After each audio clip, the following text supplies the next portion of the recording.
He's my guy. Yes. I'm so happy to see you.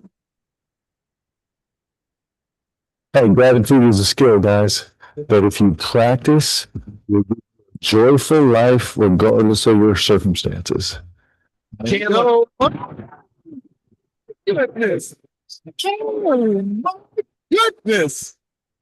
His head. No Filter Radio with Alan Cutler, brought to you by Quantrell Auto Group. QuantrellForLife.com. Good afternoon. I'm Alan Cutler. Honored and pleased to be with you. Thank you for joining us, whether it's live now or tonight on a podcast or live in a number of different states where we have a bunch of people listening. And, you know, I haven't gotten anything from anybody in Alaska yet, but I would imagine and hope somebody's up there who's a Kentucky fan listening. Thank you, thank you, thank you, thank you. Fun show. Jim Master will be joining us at about 10 after 12. Chip Rupp will be joining us also. And Carolyn McCoskis will be joining us as well. So we will be talking about hoops. And I'm not sure how much we'll talk about football today, and I should. We'll see how it goes. We'll see where the mouth takes us, because guess what? I never know. Never know. And that's okay. Till last night. Wow. So Aberdeen takes over the Point. He gets 6 assists, which is his best ever, 0 turnovers. And Chandler goes to the 2. And this is the Chandler that I've been expecting to see. Now, I kind of teased my friend Drew Franklin. I guess I can call him a friend. Might be using that term loosely, but he's a great guy. And he has been pushing Chandler. And I told him, hey, you pushed him more than I have, because I listened to their show.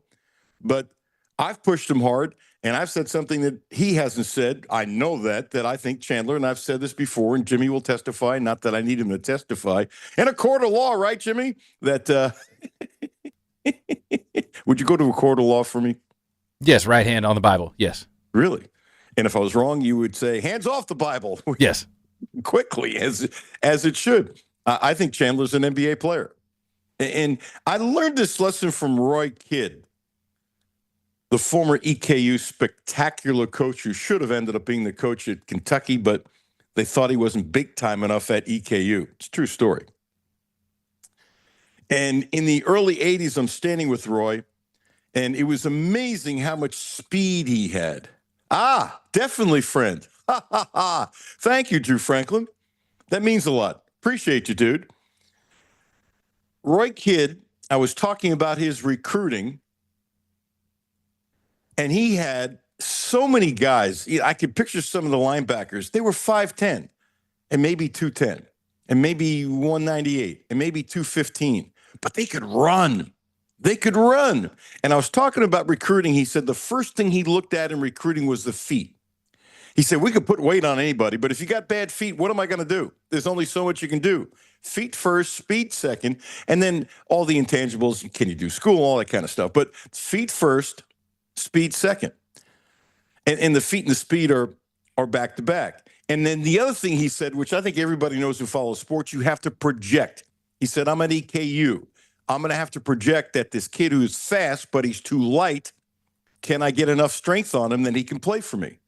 You need a lot of tough kids from the South. And then some of the other programs started, the Florida programs, the Florida Atlantics and all those kind of schools started developing, and it started taking some of his recruiting away. But he did a great job in Georgia and Florida, and one of the great coaches and great guys you'll ever meet. But he taught me a lot in just a couple of conversations. And so I have used that throughout my career to attempt, and I mean attempt, to look at a kid and say, what can I project based upon my knowledge? Am I right all the time? Of course not. Am I right a lot? Yeah. And I look at Chandler, and when he sets his feet, he's got a sweet shot. He's got great hands. He's got a great feel. He's a better passer than some of you guys realize, because you don't like him at the point, and I'm not disagreeing with that at this point. I'm really not. But I'm telling you, I think he's an NBA player. Jimmy, you'll testify. I said this months and months and months ago, correct?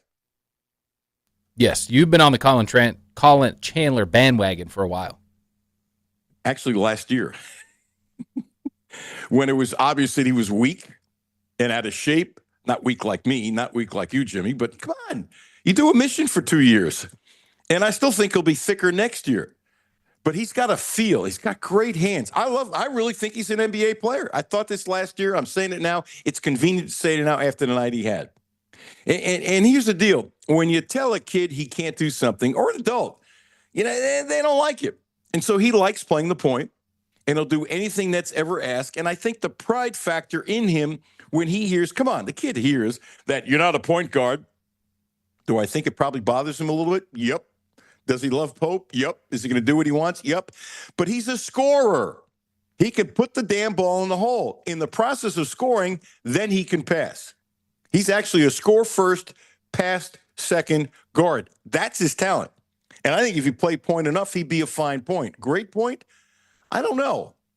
It's a bad answer, but I just don't know. But this team's going to need points. I mean, that first half was so bad. I mean, the half-court offense. Whew. Jimmy, I don't know if I should say this, but this is no filter. The half-court offense in the first half was like watching paint dry. It was that bad. Oh, horrendous. And Nichols couldn't hit nothing. Oh, my gosh. They were so bad, it's ridiculous. They were rushing shots, and then they were so screwed up after they stopped rushing shots where they actually could set their feet. They were so ridiculously out of it, it didn't make a difference at that point. They were gone. I'm going to kind of watch Nichols a little bit, not a lot, not their team, but their scores, because I think they're better than they showed last night. I do. And that can happen when you play someone. But I look at some of the numbers. Jimmy, you will testify this. It's now 2.5 weeks that I've been complaining about the free throw shooting. We're going to get back to Chandler in a second, but this really ticks me off. I've been complaining about the free throw shooting since the blue-white game, yes? Yes. At least a half a dozen times, would you say yes? I would probably say more. More, okay. Okay. Are you on my bandwagon? By the way, I hope they start learning how to shoot free throws. They were 12 for freaking 22 last night for 54%. That sucks. That sucks. You're not going to the Final Four. You're never going to go to the Final Four shooting 54%. And they've been bad every time they've been on the court. And by the way, it baffles the hell out of me. It really does. Marino was 1 for 6. That kind of surprised me. And by the way, am I guessing the obvious that these kids are shooting free throws on their own? I'm sure they are. I'd be shocked if they're not. But it's awful. It's really, really, really awful. And the three-point shooting, it's 7 for 27. 7 for 28 is 25%. So they shot 25.9%. It's terrible. Terrible, terrible, terrible.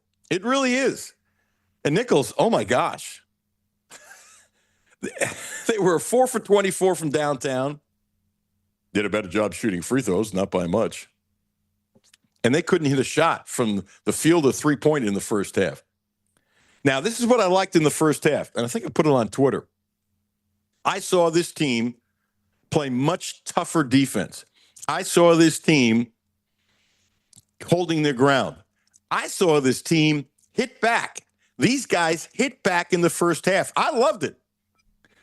They kind of did to Nichols what Georgetown did to them. Not as good as what Georgetown did, but they kind of did. I saw a much better defense. And now, ladies and gentlemen, okay, this is the guy. Have I ever had a guest on that's been a better free throw shooter than Jim Master?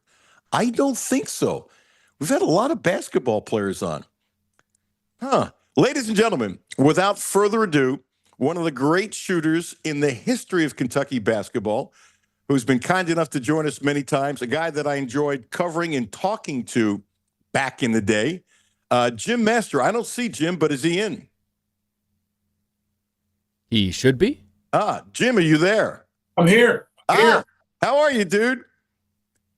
See ya. You see me? Okay. I don't see you, but I don't know what's wrong with my little camera here. I have to keep trying. No, it's all good. Don't worry about it. Okay. And, you know, it's a blessing. You don't see me, especially with what I did in the last 24 hours. I had the best goatee I've ever had. But I get I see it. You're clean shaven. Well, I do this, and my doctor says I don't have to do it, but I'm going a fear factor if you miss something. Okay? And so today is the second time in about 6 years. I get my skin checked every 6 months. In like 6 years, 5.5, 6 years, whatever, that something wasn't frozen or cut out of me or worse in my skin. And so the reason why I put it on Facebook, and I've said this before, people our age for sure, and even younger, get your damn skin checked. Get it checked, get it checked, get it checked. My best friend has skin cancer really bad. He's been battling it for like decades now and has had things taken out of him. Oh, there you are, Jim. Things taken out of him. And so I grew up on the beach. He grew up on the beach. Go I ahead. see you now. Now I know you're kind of like me. You needed some help. I did it once in a while. Yeah, I need help too. So I got my skin checked, and he said, my doctor says I don't have to shave to get it done, but I think I want to make it easier. So I was clean today, Jim. So that was a big deal. So the fact if he didn't see me, like my goal now is I got to grow a beard back. But I go to the dermatologist once a year too now. So good for you. Yeah, good to do. Yes, it is good to do. And shame on anybody who then has a serious problem, then they get checked out. And that, unfortunately, my doctors have told me it happens way too often. Anyway, so let me throw this at you, Jim. Being the great shooter that you were, when you're coaching your team, you got to screw around and shoot some free throws and threes, right? I bet you still can shoot, yes? Guys that can shoot can shoot. Yeah, I can sit there and shoot free throws still pretty well, but okay, yeah, it's all good. So what do you got? You think we didn't shoot very well last night? But it's not last night, Jim. Starting from the blue-white game, if you look at the free throw shooting numbers, they suck. It's been bad now 4 games, and 4 games to me is a trend. And I've been complaining about since the day after the blue-white game. I've been complaining about the free throws. Initially, I didn't say, okay, it's a problem. I said, yeah, I'm watching it. Then after a couple games, I'm watching it some more. And then after 3, I'm going, this is a problem. It's 4 games is not a little sample. It's not a season sample, but I think there's a concern when you're shooting 12 of 22 for 54.5%, say 55%. Am I blowing it up? And look, they did a lot of good things last night, but, I point out both sides. Am I wrong after 4 games? Well, a little skewed, I thought, on the free throw shooting last night because Malachi Marino was 1 for 6. Yes. Right? So everybody else was almost okay. I think one other guy, a starter, was 1 for 3. I'm saying the other boys seemed like Chandler missed 1. He was 1 for 2. But everybody else I thought was, fine. But I get it. But Malachi 1 for 6, that kind of brings the average down. Yeah, and whoever it is, I mean, the team average is the team average. And hopefully Malachi will do much better next game. But it could be somebody else who goes 1 for 6. In other words, you're right, but I look at the whole thing. It's been my biggest pet peeve so far this year. Right. I don't have a problem with that. I always used to say, if you want to play a lot of minutes at the end of the game, you want to learn to shoot free throws, right? Because I know I'm going to play, right? And so I just think Allen still real early. They're without their maybe what they would call their true best point guard still, right?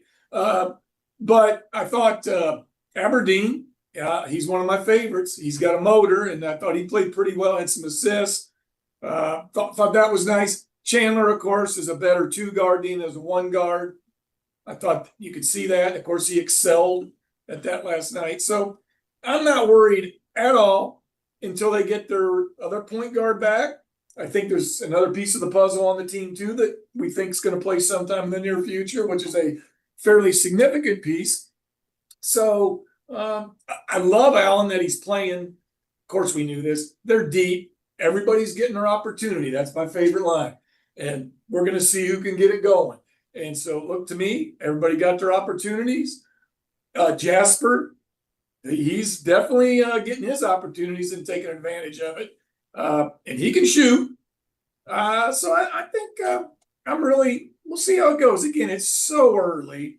I'll be shocked, Alan, if they don't grow and grow and grow. And specifically when they get low back, I think they'll grow and grow. I agree with you, but you got to point out what it is today. Right. And it is what it is. Pope sounded like Cal a little bit last night. And I say this with a smile because, as everybody knows, the last 4 or 5 years of Cal sucked. But that doesn't mean the guy forgot how to coach. There's a reason why he's in the Hall of Fame. And a lot of things he used to talk about ad nauseum, which after you hear a coach for a while, are still true.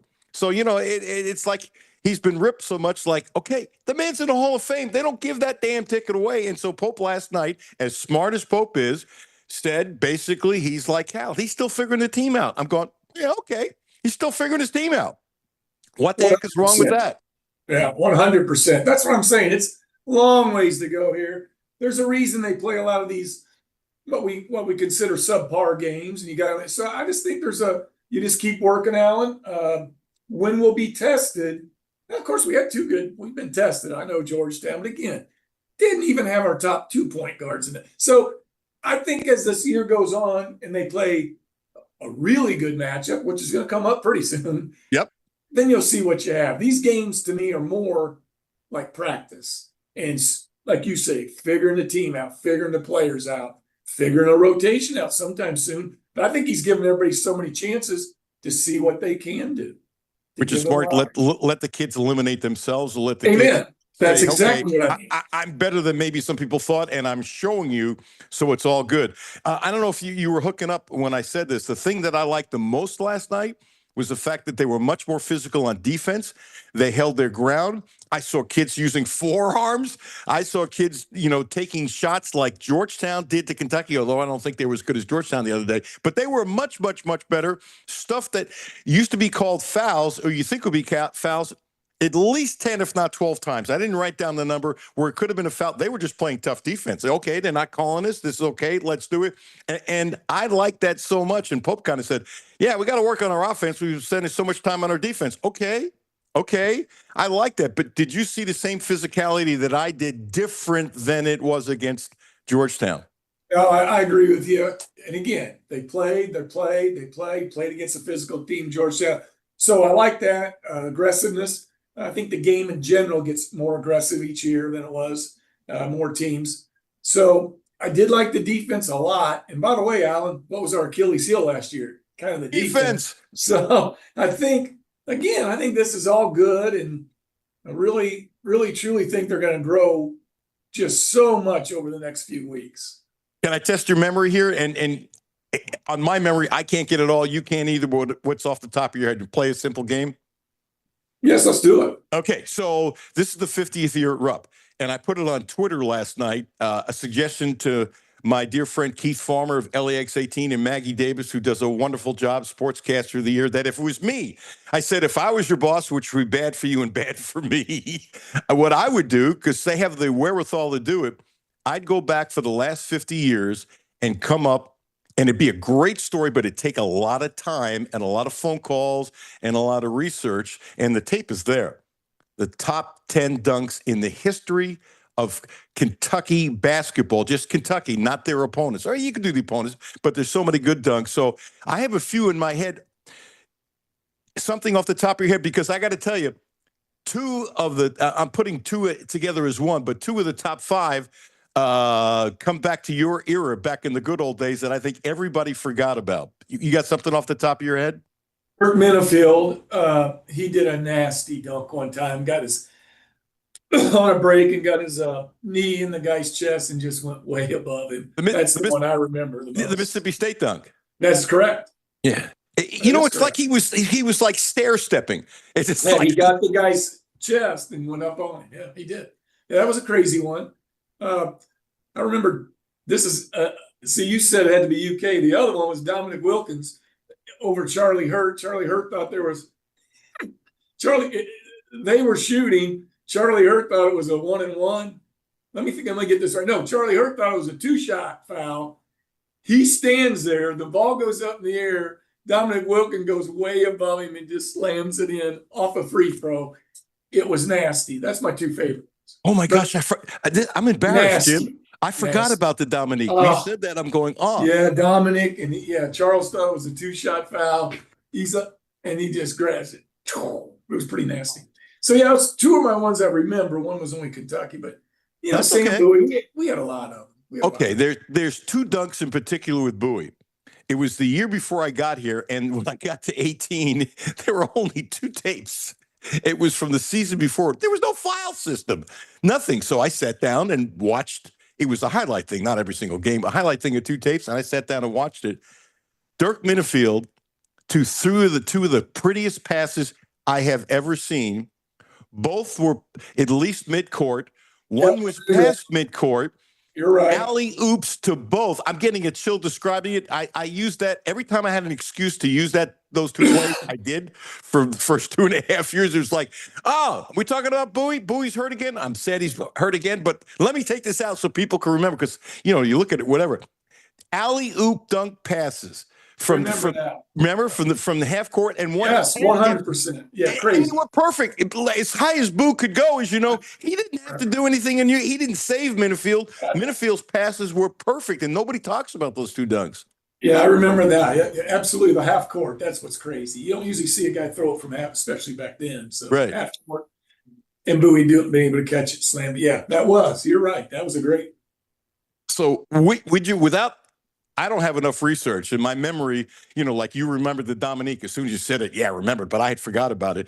Is it possible Chandler's dunk last night would be in the lower part of the top 10? It might be. I've seen him do it in practice. So I mean, he can jump. He can nasty dunk the ball. Yeah, he is a jumper and a dunker. I can tell you, he can do it. Yeah, he's pretty good at that. He's pretty good at that. When you saw him in practice, was it better than last night? No, I've seen him, probably not, but he goes down in traffic and bang. So he is not scared to jump in traffic. It's pretty cool. Yeah, he's a crazy good jumper. Crazy. I think he's just scratching the surface of scratching the surface. I would agree with you. Remember, he took 2 years off, and last year was his first year back, and then would totally agree. He could get really, really good. Yeah, I agree. I've already said this, and please tell me you think I'm nuts, but I started my monologue with this. So I try to look at kids, and I learned this from Roy. I'm not going to do the whole monologue part again. From Roy Kidd at Eastern Kentucky in the early 80s, how you judge talent and what he had to do to get kids to EKU that were overlooked. He looked at, now this is football, looked at the feet first. He said, because you can't move, I can't help you. And the speed second. And they're kind of intertwined. And he had a bunch of kids that were 5'10" from Georgia, linebackers that could run like the wind, and they'd knock the snot out of you. And so I always took that to other things. I look at Chandler, and if I'm wrong, I'm wrong. I think he's going to play in the NBA forever. I mean, forever. Again, he's got a couple years to really do something even getting better. So I think I wouldn't disagree with that. He's got a lot of talent. Anything else that in the small snippet, because I know you got to go, anything else in the small snippet of the seasons before that sticks out, either positive or, hey, these kids need to work on this, but we're both in agreement that they're just slowly figuring this stuff out. Yes, and I think they're going to figure out faster and faster. But again, they haven't had their true point guard yet. I mean, that's a big deal. And they, a couple of those games they haven't even had the second point guard. So let's see what happens. I think they're just going to get way better. And the competition, Alan, in practice is crazy, which that leads to kids getting tougher, meaner, like the defense and all that, getting better. So the competition is going to help them too. They are so deep that I think they're going to just grow and get lots better. Jim, I really like how you said that. You didn't just say tougher, and you said this with kindness. This wasn't a thing like go after people. You said tougher and meaner. Meaner. Jim, I love that because that's what you have to do if you want to get to the Final Four. You got to be mean in these games. You got to be mean. Yeah, got to have a heart.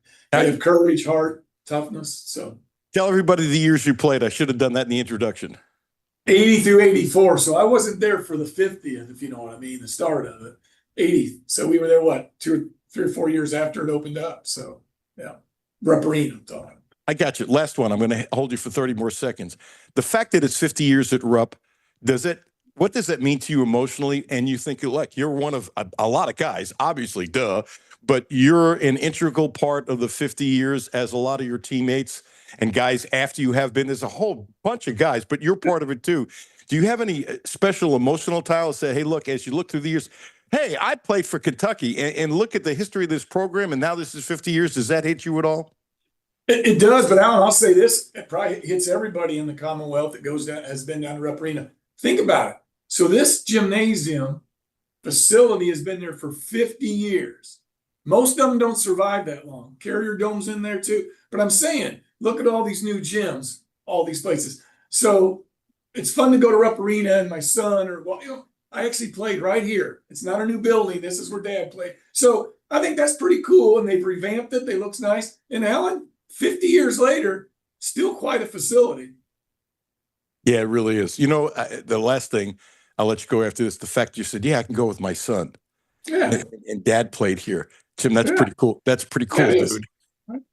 It Hey, is. It's fun. you got a meeting. You got to go. Bless you. Thanks for joining me. Catch All you right. down the road. And dude, I'm just lucky and blessed that we've hooked up again. And your analysis is great. And I love talking to you. Well, I always enjoy talking to you. You can call me anytime, and can't wait to see how they progress over the next few weeks. This is FUN. Thanks, Jim. All right. Thanks, guys. Dude. All Jim right. Master, one of the great dudes, and I'm telling you, he can shoot now. And here's the thing, his form was like ridiculous. Jimmy, he was a shooter. He was a shooter. And by the way, wasn't shy on defense, because if you were shy on defense, Joe wouldn't play you. Really good dude. Really glad that we got to rekindle, and he's done the show a number of times, and probably ask him to come back in a couple of weeks if it fits with his schedule. So thank you, Jim. Appreciate you. Chip Rupp is in the hopper. He's coming up next. Looking forward to that. Looking forward to maybe you considering checking out Quantrell and the Quantrell Auto Group. They're a special group. I keep on talking about Judy's XC60, the Volvo, the hybrid. We get 41 miles before you go to gas. And when it goes to gas, you don't even know. You can look and see it goes to gas, but you don't feel it. We've used very little. I don't think we've used 2 gallons in 6 weeks. And eventually we got to use some gas. I mean, that kind of, you can't have it sit there for 3 years or something like that, but you're saving money. It's so smooth. It's a beautiful car, and Judy loves the car. She loves it. And I'll tell you what, the Quantrell Auto Group has been great to us. 3 cars. They got to figure it out. 12, 13 years, whatever it is. It's been a long time. We've been dealing with them, and they've been great. And don't forget about the Outback. It is special. 0%, 0%, 0%. You get an Outback, 0% for 36 months. You want to spread it out to 72 months, 1.9%. What a deal. Don't forget the Quantrell family of dealerships. Come on in from Danville or Berea. Come on in. These folks are worthy of you driving in because of how you're going to be treated. Quantrell family of dealerships is the right place to get your next Subaru, and they promise to get you the best in sales, service, and no gimmicks. Chip Rupp coming up next. Alan Cutler, 1300 AM, 92.5 FM. No Filter Radio with Alan Cutler, brought to you by Quantrell Auto Group.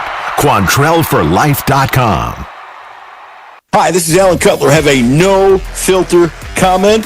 Hit the text line, 859-381-1313. 859-381-1313. My name is Terry Schultz, CEO for the Rutherford County Area Habitat for Humanity. Republic Bank has really been a game changer. They have invested not only financially, but time to really listen so that we can move our mission forward. What I like about Republic Bank is they've come in asking, what are your needs? And I don't know that you get that any other place. That's Terry's story. Now let's get to work on yours. Republic Bank. Time to thrive. Member FDIC.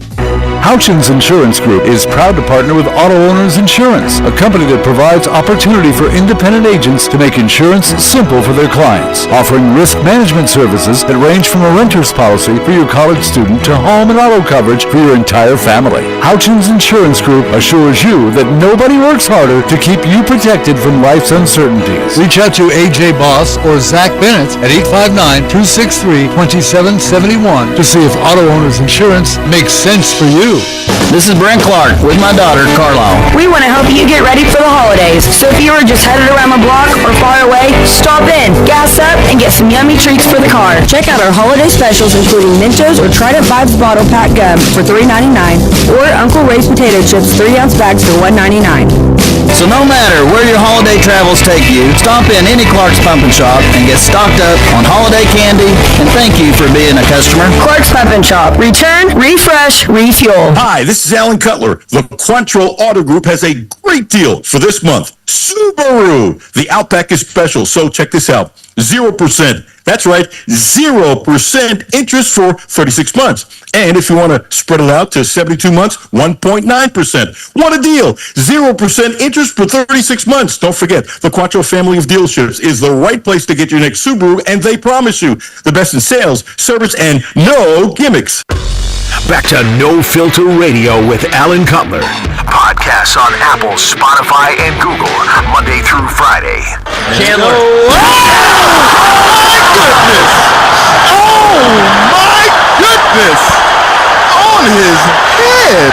My first time having somebody jump with me this time, so it was good to have that opportunity, and it was fun. Having Rupp Expo and get excited about it was fun too. Coach Pope said he generally can contain his composure in those moments, and he said he's interested to watch the film back because he said he lost his composure during that one. That'll be fun to see. I want to watch that back too. You practice that stare down in the mirror? I probably should. I feel like maybe I can come up with something better and cooler, but no. Yeah, here's what I want to know. I want to know how many times Chip Rupp ever dunked like that. 0. Not even in your dreams? No. I mean, maybe in an empty gym. Look, you can't take away from what we just saw last night. I mean, that was vertical over another guy on his head. I mean, no, I've never had that. And to reach pretty back. impressive. He cocked it back. Oh, my God. It was the best. It really was. It's hard to put things up there and because you lose perspective and say, well, it's top 5 dunk of all times. I can't really say that, but it was one heck of an athletic dunk. I will tell you that. Super exciting. Jim Master, I asked him to just do Kentucky, but he came up with one that till he said it, I forgot about. Obviously the Dirk Minifield one against Mississippi State, where he's just like rising and I covered the game. As you see him going up, I can't believe he's that high. And then he was looking through the rim, Alan. I mean, that was the craziest thing I've ever seen. And he kept on going higher. I don't know if you could do this, and I think I'm just lucky and blessed. While things happen, not all the time, but most of the time, I just slow it down as it's happening. I don't know why I'm able to do that, but it enables me to describe things sometimes better, maybe because I've watched a million games and try to train myself that way, but I can vividly remember going, wow, that's high. Oh my gosh, he's going higher. Oh my gosh, he's going higher. Oh my gosh, he's going higher. All while he's doing that. And Jim Master brought up the Dominique dunk over Hurt. I had forgot about that. The two buoy dunks, the half court passes, one was further than the half court that were perfect passes on alley-oops from Dirk Minifield. I've never seen a play like that. I never have. MKG had a good dunk. There's all kinds of guys that had spectacular dunks. There's no question about it. Kalena, before he hurt his knee. Oh, my God. Mm-hmm. I mean, to put together a top 10 list, as I've suggested to the BBN people, they need to go like they're going to listen to me. They need to put together a top 10 list. It'll take them a lot of work. There's a lot of video to go through and a lot of phone calls to check out, did I miss something? But that would be unbelievable in the 50th year to put together the top 10 dunks in the history of Rupp Arena. I agree with that. I think it'd be exciting. When they come out to start the second half, they have that the video that they come back out to. But at some point this season, it'd be great to see just the top 10 dunks played on the big screen. It'd be very cool. So the good and bad last night, I thought the best thing was that they showed toughness on defense right out of the gate. The forearms that Georgetown was hitting them, which bothered Kentucky, they hit Nichols. And a lot of things that could have been called foul. The first couple are going, oh, that's going to be a foul. Oh, they didn't call it. Oh, that's going to be a foul. Oh, they didn't call it. And they were really smart how they used their forearms and their bodies, really well taught. But I saw a team, and I don't give a crap that it's Nichols, because you got to do the same thing against Louisville. It's the property of the fundamentals. I saw them so much tougher defensively starting out of the gate. I went, wow, this is good. Oh, wow, their offense sucks. Oh, wow, this is good. To me, that was number one of the game. I know it's supposed to be Chandler and Chandler's play, and Chandler was individually the best, but collectively speaking, the defense being different, and they still got a long way to go. To me, that was number one. What was number one with you? I think our defense was incredible. I mean, to hold a team to 15 points in the first half, I think that's what it was. Regardless of who you're playing, that is a stellar effort. I think our toughness when we would get in the lane, when we were even when we just had the ball on the perimeter, they were grabbing. They were very physical, and I think our toughness to play through that was incredible. Now, what I will tell you is, about 10 minutes into the game, I thought I just awakened from a 2-year coma. I thought Cal was back on the bench. I Oh mean, my God. we were banging the ball on the perimeter. There wasn't a whole lot of cutting. The shots were atrocious, the turnovers. But, you know, the interesting thing was I watched Mark on the sidelines. His persona never changes. He is always super upbeat, super positive, encouraging to the guys. And he obviously saw the defensive effort and liked that. Then he went in at halftime, clearly got their full attention.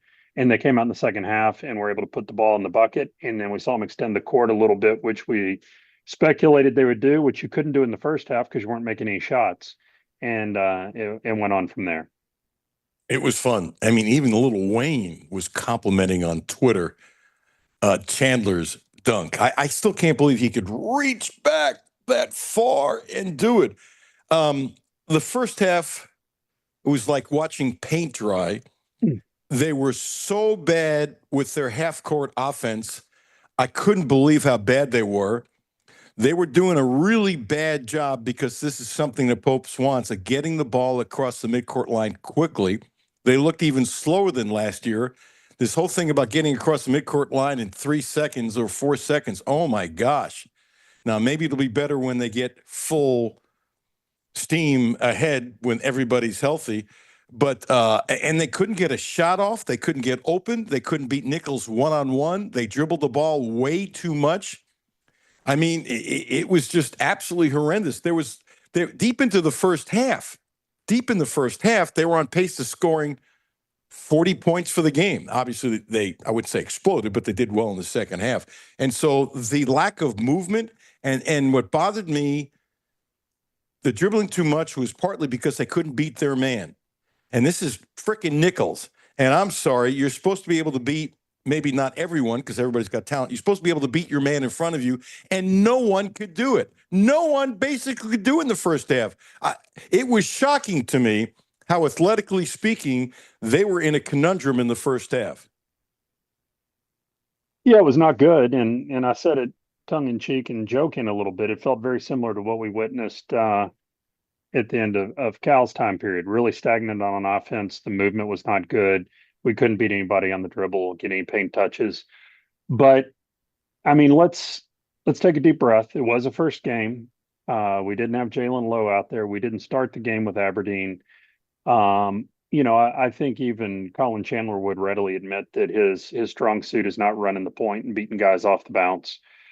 So, we felt our way along. We were able to get a substantial victory, give back a few points at the end of the second half, which was we were a little careless to wind up the game. But all in all, I'll take a win, and I want to see progress on Friday for sure because we don't have much time before we have our guys from 80 miles down the road coming in, or we're going in there. So, but I don't think there's any reason to panic. The free throw shooting, I continue to make a big deal and a bigger deal of. I started talking about this the day after the blue-white game, and I didn't say it was a problem. I said, hey, it wasn't good. And then, after another game, I don't know if it's a problem, but it's not good. And now I've been saying for the last couple games, this is now a problem. You have a problem when you're shooting 54.5%, 55% from the field, from the free throw line. They started out 6 for 13, so maybe it got a smidgen better. It's awful. You are not going to the Final Four shooting free throws the way they have. When I say the last 4 games, I'm counting the blue-white, which doesn't count. I'm talking they're on the court when we can see them. This is really bad. Now, do I think it can change? Yeah, it could change really quick. Whatever, but this is bad. And not to point this out, I think would be silly. Well, I agree with you, Alan. I mean, last night was not good. We've seen a small sample size and in a trend that we're not a good free throw shooting team, but it is early in the year. You've got a lot of guys. I mean, we've talked about this before, but I've been to practices and I've watched them shoot free throws in the Joe Kraft Center, and they shoot much better than they do in Rupp Arena. And I think when the lights come on, you've got guys on the other side that you haven't been practicing against. You have different depth perception. It's going to take a little while to adjust. I'm not creating excuses for them. We got to be better, but I think we will be. I mean, I think we have good shooters. I think we have good players, and I'm not ready to deem us a poor free throw shooting team yet. Yeah, I'm not saying panic, but let me give you the numbers. You ready?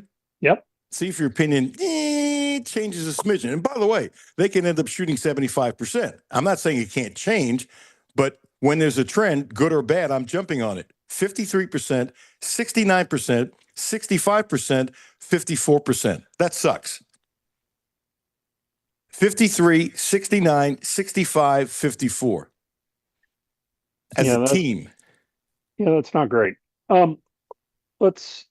So the next time we reconvene on the air, we'll discuss it. I think you're going to see it get better. I really do. I think there's just a lot of factors right now, and I don't think we're a bad shooting team.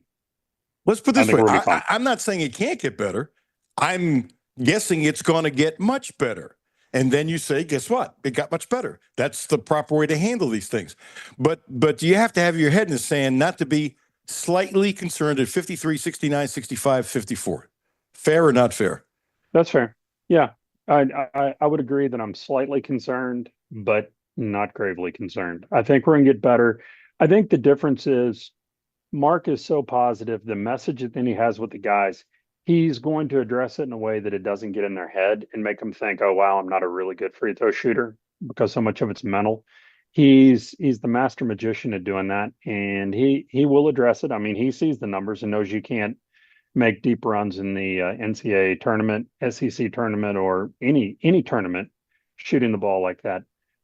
But I think we're going to be okay. I really do, and I think he'll adjust it, and it's not going to go to 80% overnight, but they'll be a low to mid 70 shooting team. All right, now let me jump to something very positive, okay? That I don't know if anybody else has talked about. They had 29 buckets last night. I was very impressed that they had 21 assists on 29 buckets for a bunch of guys that still aren't used to playing with each other.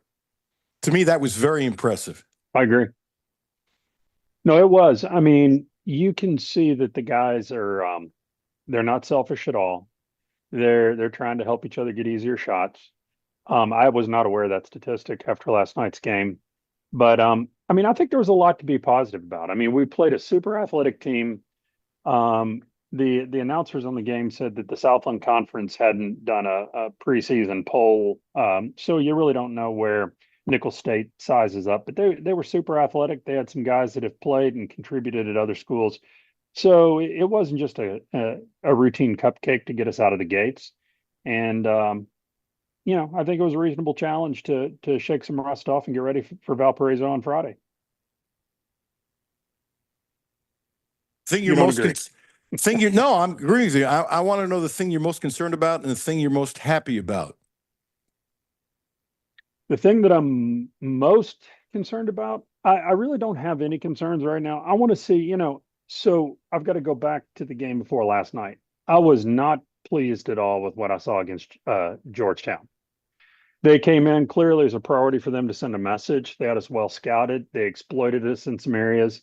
And it was evident that, there's a drop off without Aberdeen and Jalen out front running the offense. I think we have other guys that are more traditionally two guards that are serviceable at the one.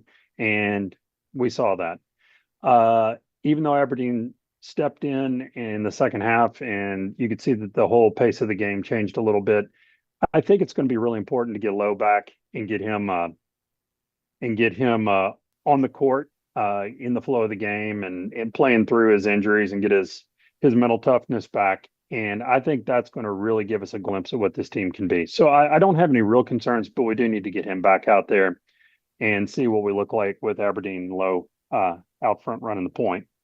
The thing that I was most excited about last night was I still like what I'm seeing out of a young Malachi Moreno, and the game is just not too big for a kid like Jasper Johnson. He just gets in there and he continues to perform, hit shots.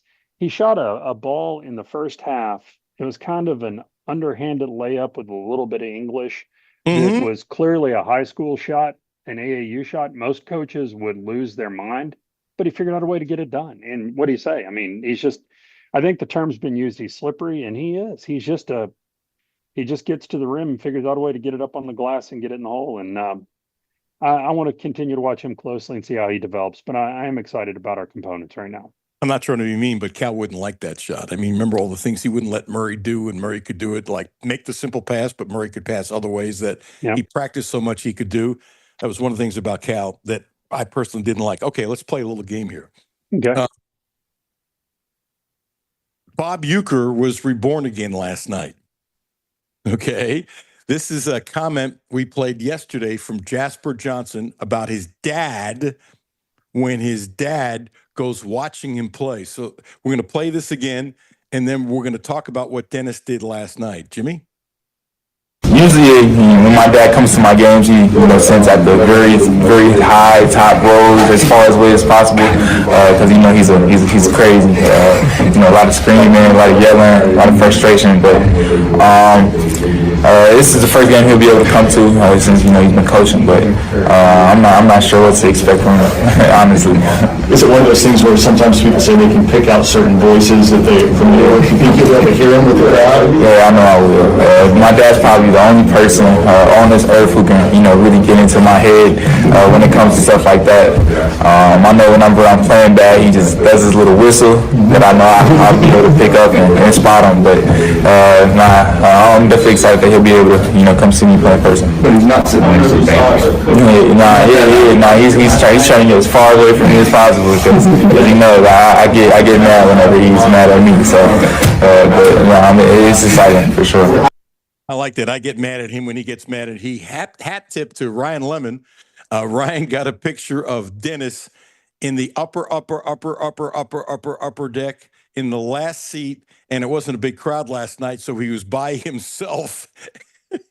He was all the way on the top, probably saying, I don't want that whistle for Jasper to hear me. I thought it was absolutely classic that the fact that of everybody in the world, this sounds like a father-son kind of deal. His dad, Dennis, is the best, but his dad, father-son relationship, he loves his dad and vice versa, can get to him like nobody else. I love that picture so much when I saw it posted because to Dennis's credit, he knows that he can get his son's head. He knows it's not a positive thing for him to be within voice distance of Jasper, and he realizes that, and he went to the very last row of the arena to watch the game. And so kudos to him. I think that's great. I should have taken a page out of that book years ago. But I think that's a great thing. Really is. I'm throwing something in left field. This was from the other day, and I'm going, he's got to be 26, 27 years old, which I was wrong. But Devin Askew is playing for Villanova. And honestly, I remembered most of the schools, but I knew I wasn't going to remember all of them.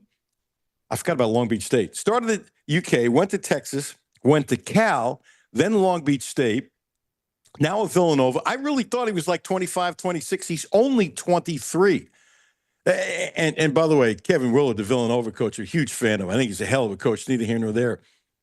My goodness, he's made more money the last 3 years than he'll probably make in the next 3. I mean, I could see him playing pro ball in Europe or something like that. He's not an NBA player, and not knocking him. Not everybody can play in the NBA. And I hope he's putting his money away.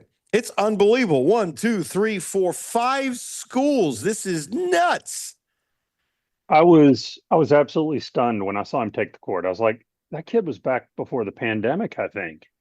I really don't know when he started, but it seemed like so long ago. I watched him in his progression. I did not follow him at Cal or Long Beach State, but I did watch him at Texas and never really saw him make a significant mark on the court. And I wish no ill will on the kid. I'm sure he's a fine kid, but then to end up bouncing around. So he's been to Texas, Kentucky, Long Beach, Cal, and now Villanova.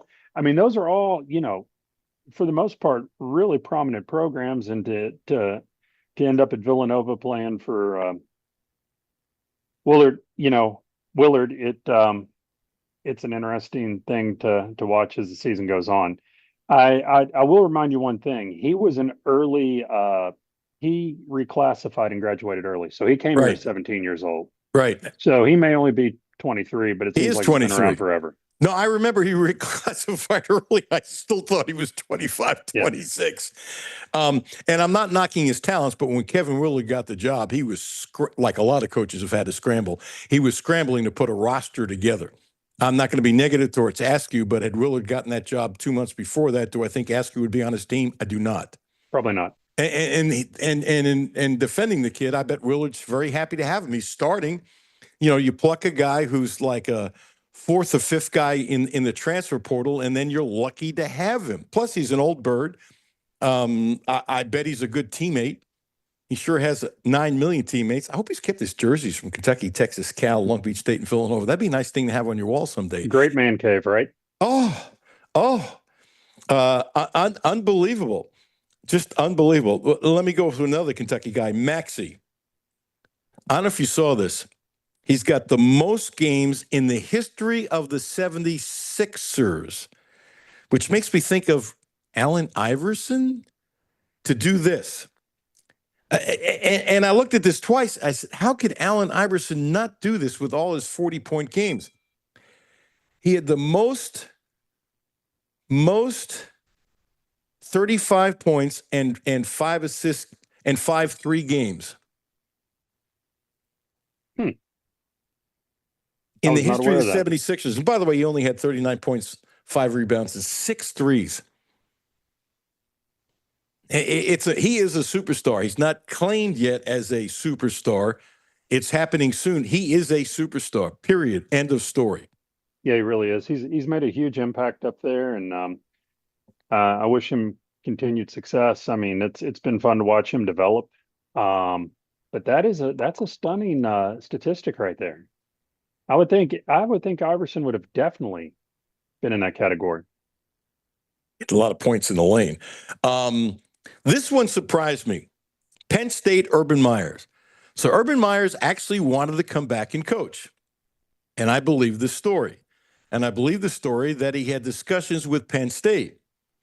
And the reason why, according to a couple columns that I read, and I buy it, the reason why Penn State doesn't want him, and my thought is when I'm about to tell you this, well, can he adjust? They don't want him because they didn't like his answers on how to navigate the NIL.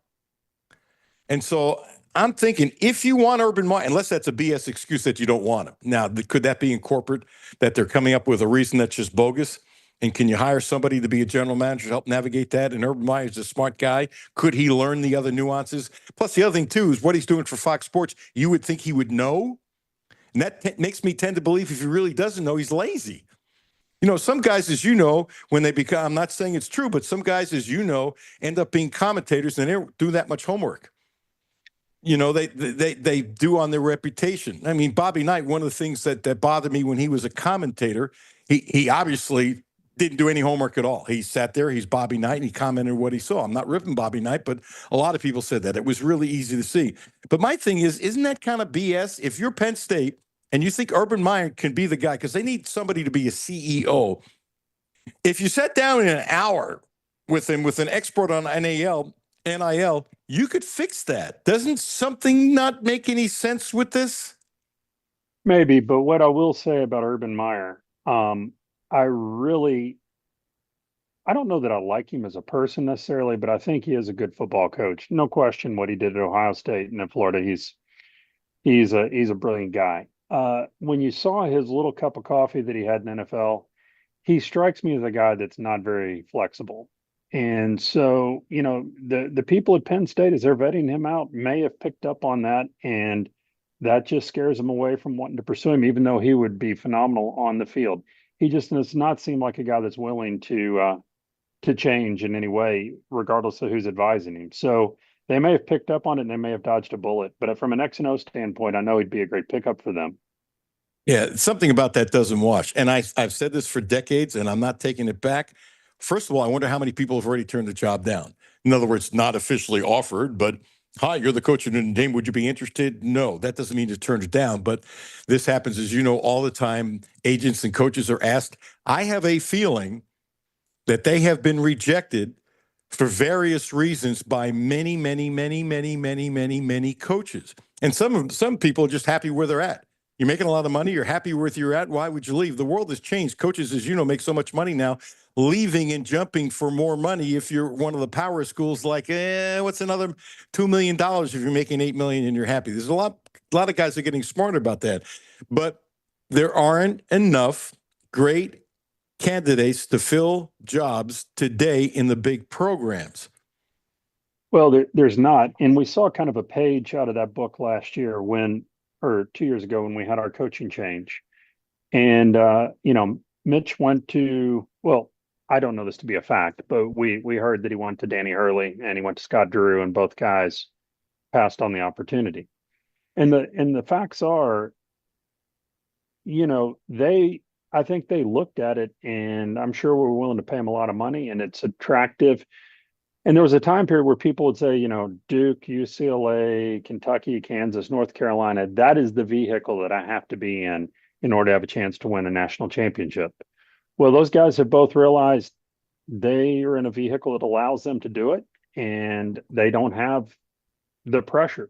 I mean, if we were to hire one of those guys and come here, we saw how things turned out with Cal, and he had an amazing run. And then at the end, it kind of unraveled with the fan base.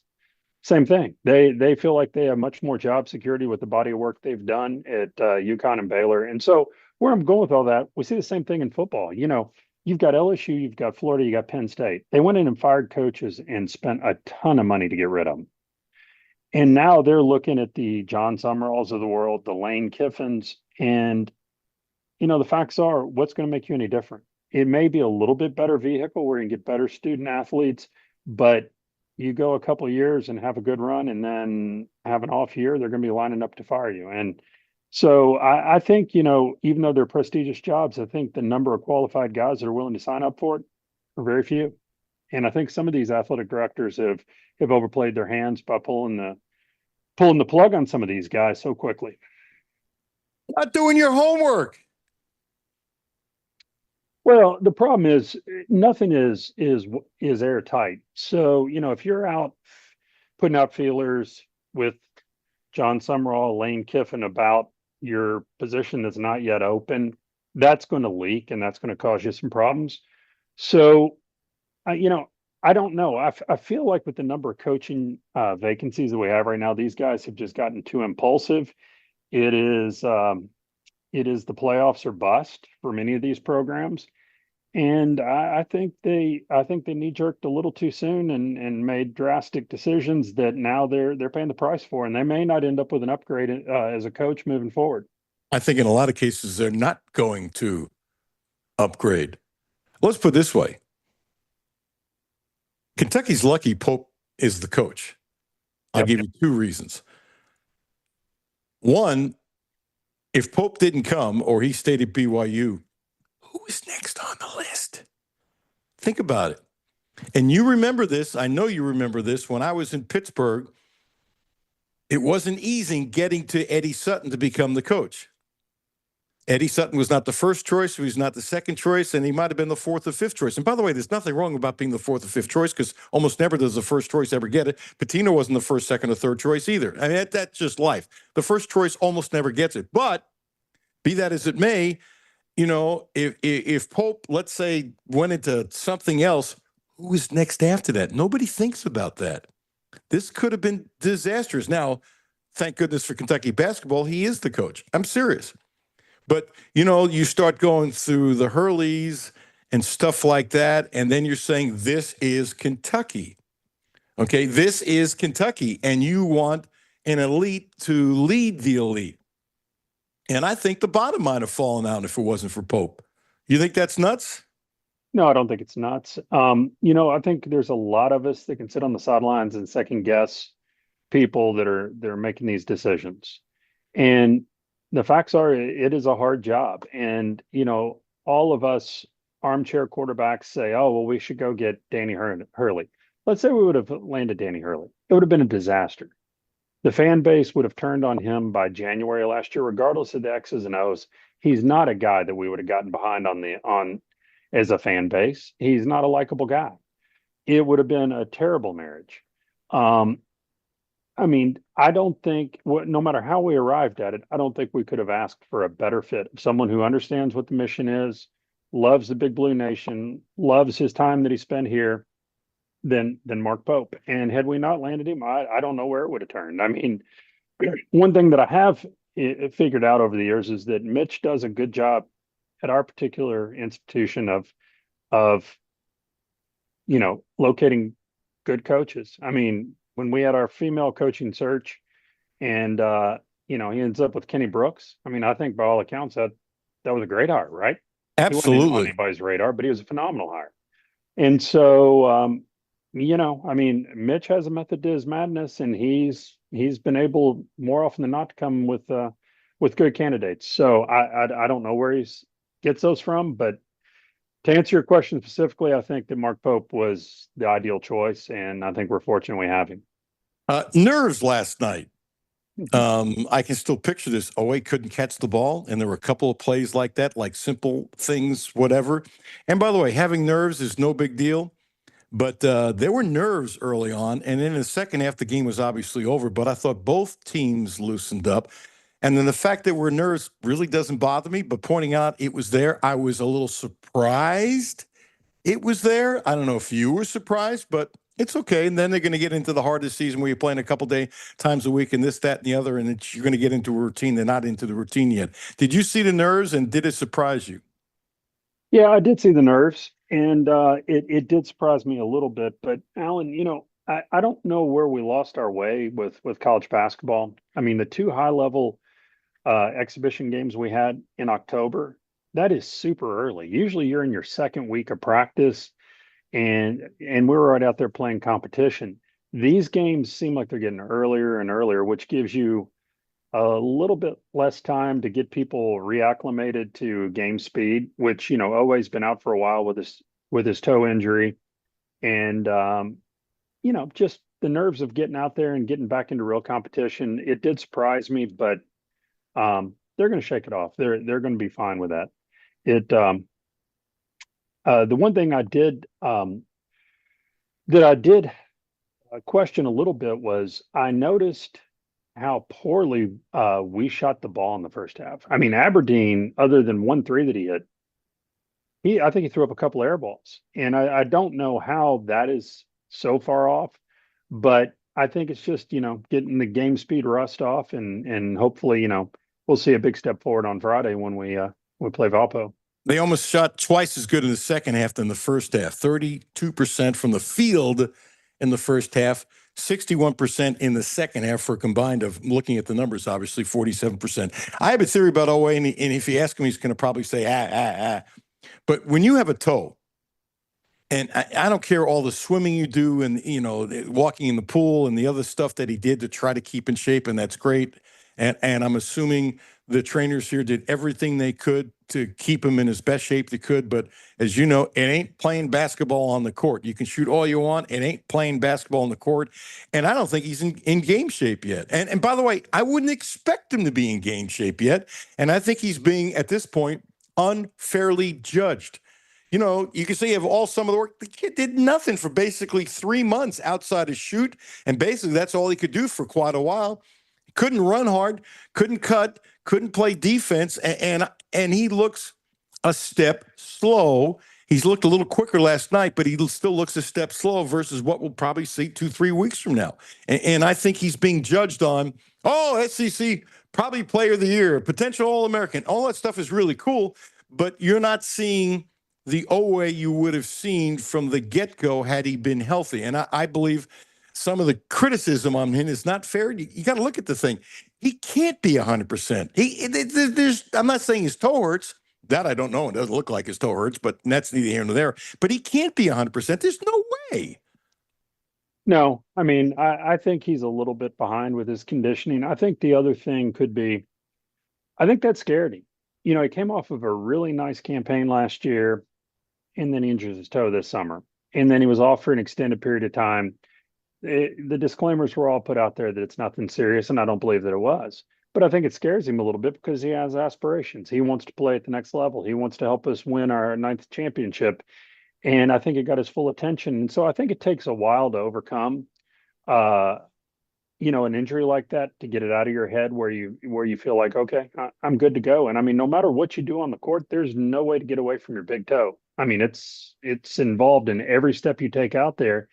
And even if it's totally pain-free right now, I think there's probably a little doubt in his mind, could I injure this again and then I'd be out for the season? And And so I think, every time he steps foot on the court, his confidence is going to grow, and I think he's going to be fine. Yeah, I think it's going to take a few weeks. I'm guessing this was on purpose. Not that anybody played 30 minutes last night. Not that anybody should have played 30 minutes last night. But he played 21 minutes. My guess was that was because he had been on a minutes restriction. Guessing, don't know. He had 13 points. He did have 4 fouls and 3 turnovers, and I think some of it is because reaching in and stuff, he's just not back yet. My point is I'm defending the kid. He's not there yet. Well, what the hell do you expect from the kid? 3 months. And Chip, I think your point is really well taken. If you're human, now he comes across as calm and cool and stuff like that, but he's got all these aspirations. He probably sees the NFL, the NBA draft stuff where he's not even picked, close to the first round. And Williams, who's been awful, and I'm not saying he can't play, but so far he can't play, 17, 18 minutes last night, and really did nothing again. And in one list, I saw him at number 21 because he shot so well at Tulane last year. I'm not saying he's not going to turn out to be a player, but so far he's been awful. I mean, he's been awful. The point being is I wonder if you're Owe, and then please respond, and you see that the NBA thinks so poorly of you. You got a kid like Cam Williams, who would never be negative, who can't start here this year. Maybe next year, we'll see if he gets better. And he's deemed of by the NBA so much in high regard because of how he shot last year. And Owe, if he is the SEC player of the year, and I think his stock would go up, it's not even close to the first round. That's got to be in your head, Chip Rupp. Yeah, no, I think I think that's probably the other frustrating part. At this point in his career, his jump shot is what it is. But I think that to make him more attractive to the NBA, he's going to have to shoot the ball at a higher percentage rate than he currently does with the mechanics that he currently has. And having to be away from the game while his toe was injured took away from the opportunity to do that. You can't make those adjustments in season. That takes thousands of repetitions every day for an extended period of time. Otherwise, it's going to be in your head and it's going to impact the percentage that you shoot. So I think he is frustrated with that. But we're in the season. There's no way around it. So he's going to have to just work through it and perform to the best of his abilities. Now, to your earlier point about Cam Williams, I have been a little bit surprised by how ineffective he's been. And it's just really interesting. The people that do the portal work, and I don't know exactly who that is for UK, but in general, the people that look at the talent, you really have to look at what they were playing against daily and how well that's going to translate to the new home. Because, Cam was this incredible talent at Tulane. Now, every night you're playing against a little bit better competition. The stage is a little bit bigger, the lights are a little bit brighter, and to this point, we haven't seen that translate to success here. I watched Florida the other night. So we ended up with Denzel Aberdeen because they went all in on Xavier Lee from Princeton. Mm-hmm. That kid was not good the other night either. I mean, he did a few things fine, but his jump shot, he had a couple of wide open looks that could have made a difference in that game, and he just shoots a very flat, broken shot. And, one game shouldn't determine his entire destiny, but I will tell you this, I was not blown away by him and how his game's going to translate from the Ivy League to the SEC. So, it's going to be interesting to watch as the season unfolds for sure. And it's interesting because your bullseye, when Florida got Lee, that was deemed a big get for them. Right now, agree or disagree, last thing, Cam Williams is totally overwhelmed. That doesn't mean he won't calm down, but he is totally overwhelmed and looks totally lost. Yeah, and I hate that for the kid. I mean, we've talked about it in other sports. I hate what I've seen Arch Manning going through. I hate a kid coming in touted as being our most draftable kid struggling. I hate it because I've been a player before. Not a player like that, but it stinks when you don't feel like you're living up to the expectations. So I'm sure it's weighing on him incredibly hard. I've heard his father on some sports talk shows, and it seems like he's got a really good support system. And I think the kid does have talent. And so I think we just have to be patient and give him time through December to get his feet under him, and then hopefully it'll break through. But I want nothing more than for that kid to succeed, and hopefully he will. Chip Rupp, Adolph Rupp III. I have 2 words for you. You ready? Yes, sir. Thank you. Thank you. It's always fun. Appreciate you, brother. Hey, have a great day. We'll talk You soon. too, man. Chip Rupp, Bye-bye. always love his analysis and thoughts on Kentucky sports and other sports. We talked about a bunch of different things. I mean, why not? Caroline Makauskas will be joining us at 1:30. We'll talk about women's basketball. And even though they didn't play well the other night against Morehead State, that doesn't damper my thoughts at all. I mean, there's a lot of things they didn't do well. So what? Will it get better? Probably quickly. Kenny Brooks is a hell of a coach, and he's got I think, a wonderful roster. And this is, guess what? It's not even Thanksgiving. I got to tell you, if you want to make sure your house is in good shape in case you have an electrical issue, the place to call is Elliott Services. 859-255-5788. 859-255-5788. 100% employee owned with licensed background check, non-commission based technicians. The success of the job is the success in their company. Residential heating and air conditioning services, including whatever. Installation doesn't make a difference. Anything, repairs, home generated services, anything. Home electrical, handyman services. Outlet repairs, lighting upgrades, whatever. They do it. EV charger and installation and maintenance. That's how they took care of us. Heating and air preventative maintenance programs through multi-point inspections, voice data, Wi-Fi solutions, underground utility, service and installation of transition heat pump split systems, gas furnaces, ductless mini splits, and rooftop packaging units, electrical renovations and fix-up. HVAC system. Doesn't make a difference. They do it. They took care of us. And I trust them. And Chuck Ely took care of us. He's taken care of us now twice over the last 4 or 5 years, whatever it's been. They are very, very, very good. I recommend them tremendously. 859-255-5788. Alan Cutler, 1300 AM, 92.5 FM. No Filter Radio with Alan Cutler, brought to you by Quantrell Auto Group. QuantrellForLife.com.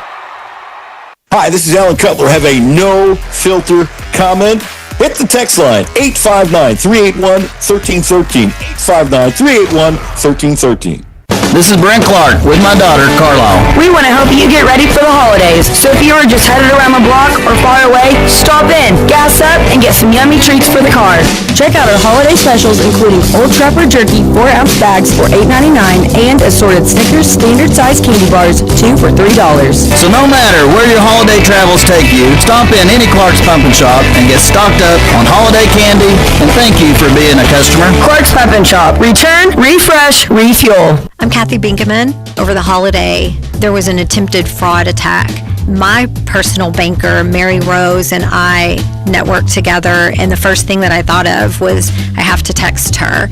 And it was just within the next few minutes, there was an entire team that came together collectively. And that's just not the type of service that you typically get from your bank. That's Kathy's story. Now let's get to work on yours. Republic Bank. Time to thrive. Member FDIC. Hi, this is Alan Cutler. The Quantrell Auto Group has a great deal for this month. Subaru. The Outback is special, so check this out. 0%. That's right, 0% interest for 36 months. And if you want to spread it out to 72 months, 1.9%. What a deal. 0% interest for 36 months. Don't forget, the Quattro family of dealerships is the right place to get your next Subaru, and they promise you the best in sales, service, and no gimmicks.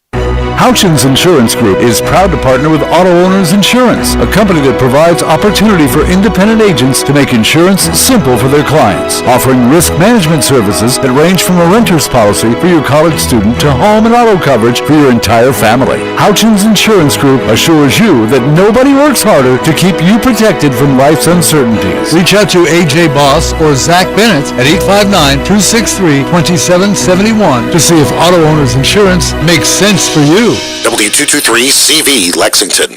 ESPN Sports Radio 1300 and 92.5. WLXG Lexington and LM Communications Broadcasting Station.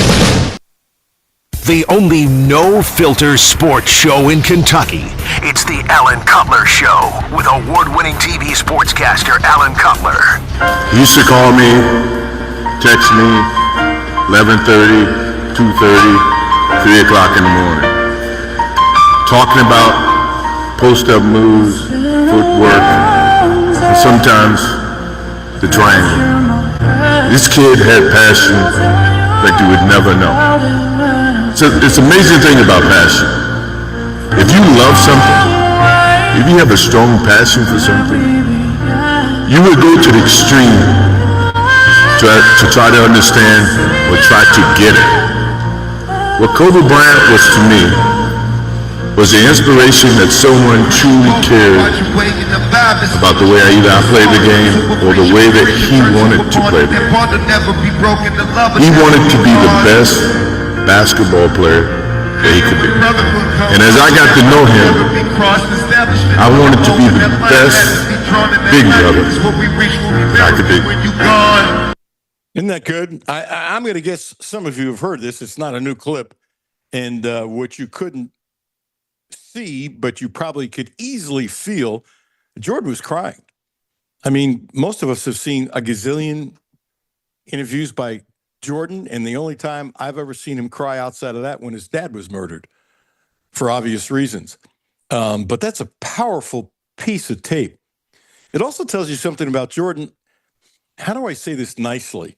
I don't think he wanted to be everybody's big brother. I think he enjoyed being a big brother to somebody who had the heart and desire and work ethic to be the best.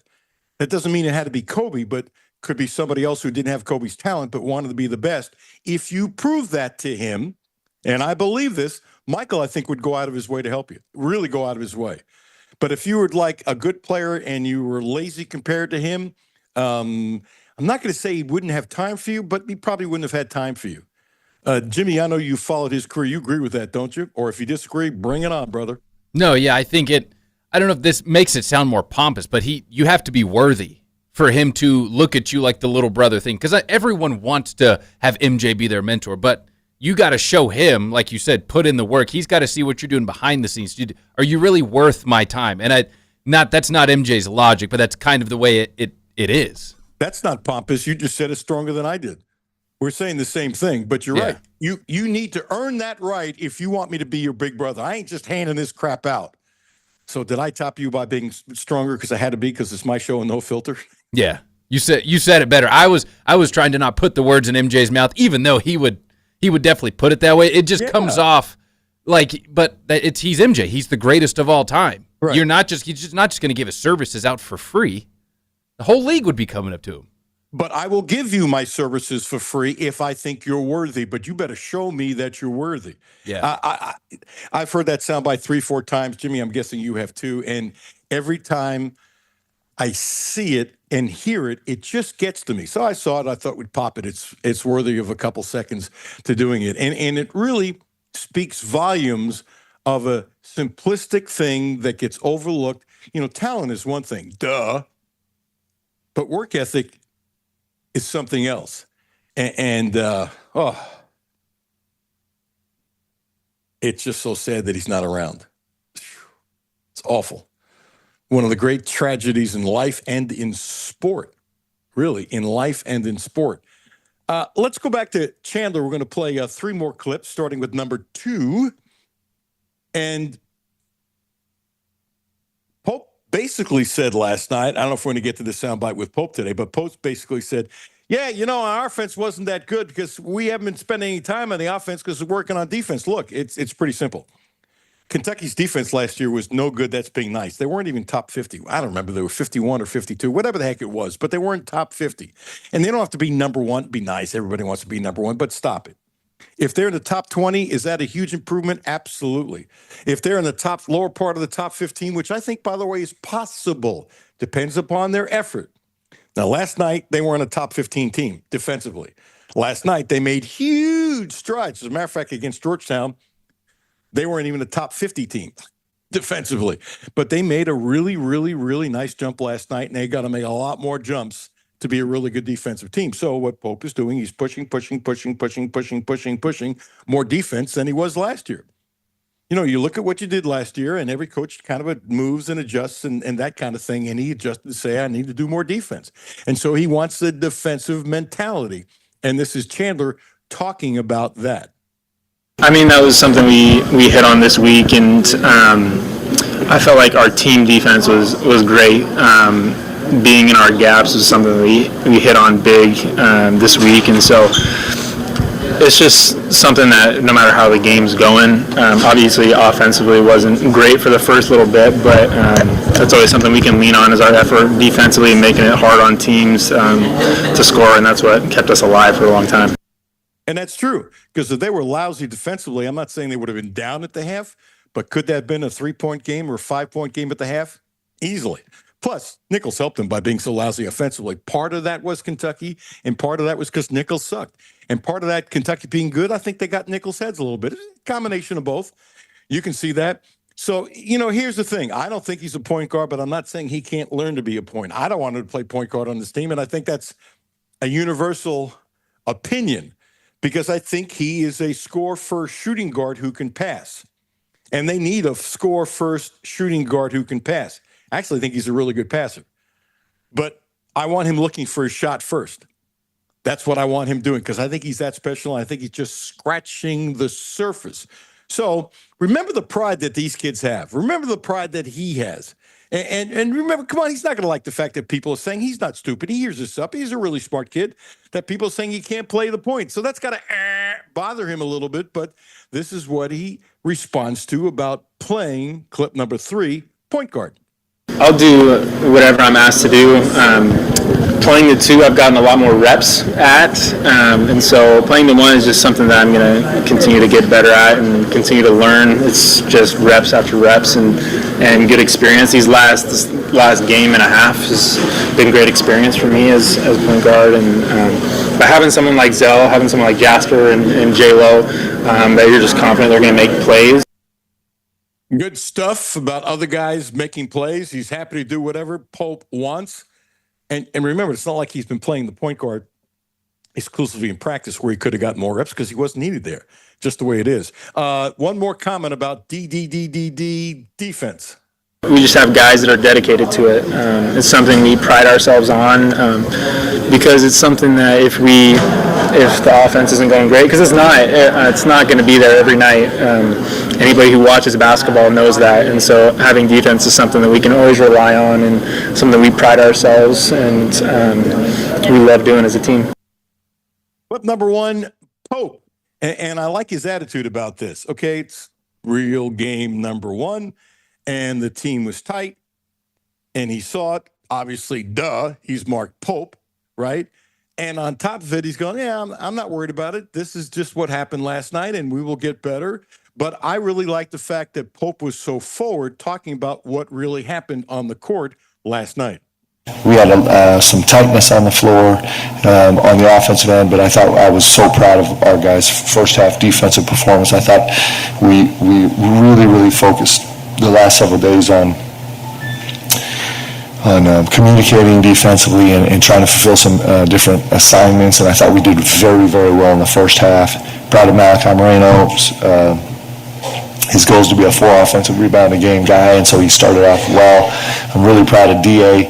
Deb's going to check this, but I think it's the first time in his career he's been 6 assists, 0 turnovers, and was really, really good, kind of climbing back into action.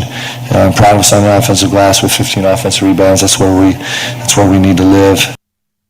That's where they need to live. Pushing offensive rebounds. One of the things I wish Garrison would do more, seriously, Jimmy, tell me if you think this is nuts. He's got to get his fanny close to the basket.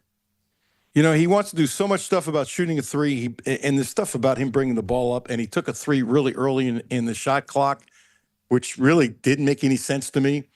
But he's a big man, and it's like he wants to be a guard. I want his fanny underneath the bucket more. I want him to rebound more. I want him to mix it up more. Malachi knows who he is, and he gets a lot of rebounds. And he's tough, and he's smooth, and he's got some pretty nice quickness and feel. And if you look at Malachi and you look at Garrison, it's like 2 totally different players. It's like Garrison wants to show you how he can handle the ball. He's not Amari Williams. And I don't like that he doesn't do more around the bucket. He is a big man. I'm not saying he should never bring the ball up. But when he brings it up, I've seen this already multiple times this year. Pass the damn ball up to somebody else who's ahead of you so you keep on moving. But he wants to bring it up. It's driving me nuts, by the way. And so I don't know if Pope just lives with it, maybe.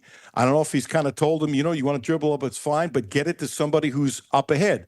You want to take 4 dribbles, you see somebody on the wing, which if you look at every game that they've played this year, there's been somebody on the wing at times when he brings the ball up and he will not pass the damn ball. He has to bring it up. I'm sorry, you start bringing it up and there's a guy on the wing that's way ahead of you, throw the damn ball on the wing to keep it moving. He doesn't do that. He doesn't do, the guards do it, but he doesn't do it. And if that's being critical, it's being critical. Jimmy, you could see the difference between how Malachi puts himself underneath the bucket. That's why he had 9 rebounds. He's a ferocious rebounder, and I think as he gets stronger, he's only going to get better. And as he gets more comfortable, he's only going to get better. And I love how he rebounds. Now, his free throw shooting sucked last night, but I think that's going to get a lot better. I'm hoping that's just an aberration. But can you see that Garrison is like a 6'10 guy who's acting like he's 6'2"? You're 6'10". God made you 6'10", son. God made you 6'10". Play like you're 6'10". You're not a guard. You're just not a guard. And if you're bringing it up and Pope say it's okay, pass the damn ball up ahead when there's somebody who is open. And there are guys that are open. It's just, he infuriates the blank out of me. I'm telling you, I'm trying to remember the last time a Kentucky basketball player drove me nuts like this. Garrison is driving me out of my mind. Really, out of my mind. You're not a guard. Am I wrong? No, it is funny, though. I feel like you hear about this a lot, that the big men that are on teams that think they're guards, or they convince a guy, put me up, so let me come off a double screen, and I'm telling you, coach, let me do it. I feel like you hear about that of the big guys that want to be the guard and show up that they can dribble and do all this, and it's just, you're right. If you just do what you do, go down low, you can think you can do all that. No, just be yourself. I'm okay with him, bringing it up court a little bit if Pope says yes. But get rid of the ball when you're supposed to get rid of the ball. It is selfish when I see a guy up on the wing who's across the midcourt line and there's plenty of space and time to throw the ball. He doesn't throw it. I think it's selfish. I think that's him trying to tell the world, the NBA, look what I can do. I think it's selfish.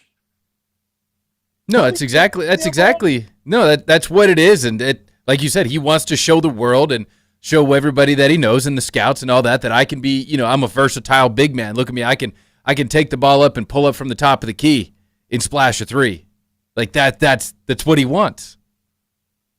He is never, unless his shot gets much better, never going to make a living in the NBA shooting 3s. Now, by the way, if he gets that far, if he can hit a 3, would that help him? Yes. Big guys shoot 3s now. Karl Anthony Towns, they wouldn't let him shoot 3s here. He's been one of the great 3-point shooters in the world. Towns is also a better dribbler. Towns also has a better feel. Towns is also on his way to the Hall of Fame. Not comparing the two. It's two totally different stratosphere. Jimmy, I can't remember the last time a guy drove me that nuts who played for Kentucky.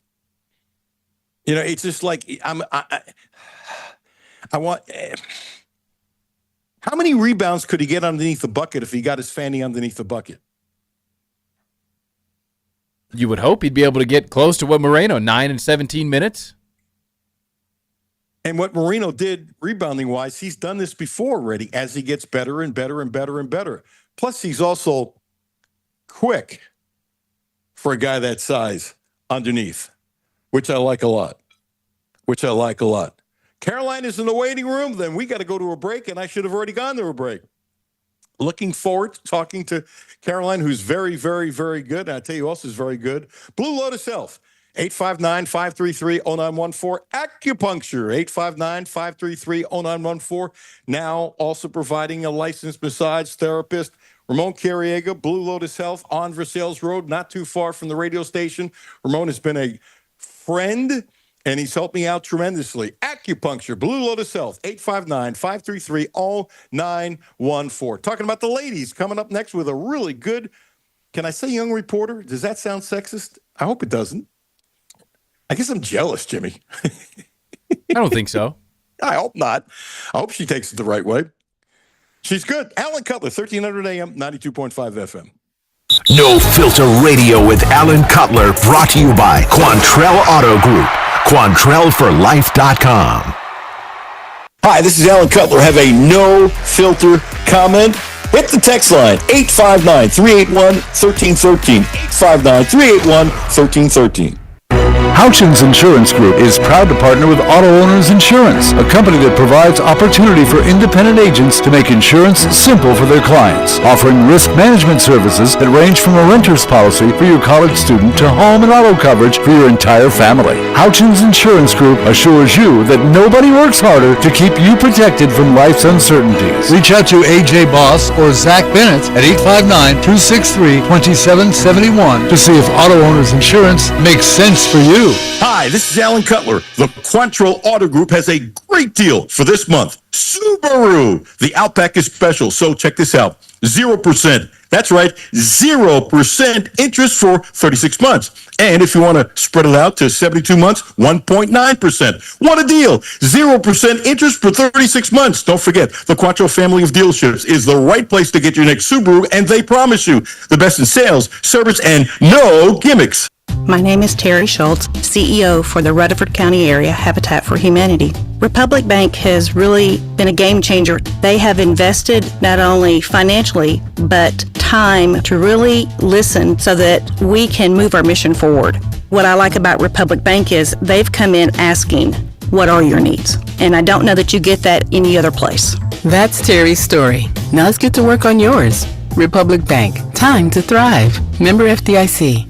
This is Brent Clark with my daughter, Carlisle. We want to help you get ready for the holidays. So if you are just headed around the block or far away, stop in, gas up, and get some yummy treats for the car. Check out our holiday specials including Mentos or Trident Vibes bottle pack gum for $3.99 or Uncle Ray's potato chips 3-ounce bags for $1.99. So no matter where your holiday travels take you, stop in any Clark's Pumpkin Shop and get stocked up on holiday candy, and thank you for being a customer. Clark's Pumpkin Shop. Return, refresh, refuel. Back to No Filter Radio with Alan Cutler. Podcasts on Apple, Spotify, and Google, Monday through Friday. We need to get better in understanding how to make adjustments in game in order for us to be successful. But we got a lot of work to do. I was not pleased with the way that we came out. We played. Thought we were lackluster in our effort, and sometimes we just, and not because of lack of wanting. I just thought we stood around and we watched each other a lot, so our communication was extremely poor, and we have to get better in that aspect. But we have film. We have film when we continue to move forward. We got a quick turnaround, playing Monmouth on Thursday, but it's more about ourselves and just trying to get us on the same page, and we weren't that tonight. Kenny Brooks with his comments after beating Moorhead, honored and pleased from the Lexington Arrow leader, having Carolyn Makauskas join us. And I want, obviously, your opinion, just setting it up. I thought they played kind of a terrible game, and who cares? Because they got a lot to learn, just like anything else. Hell, it's not even turkey time. You can't get that upset. But they missed all these easy shots against a short. Did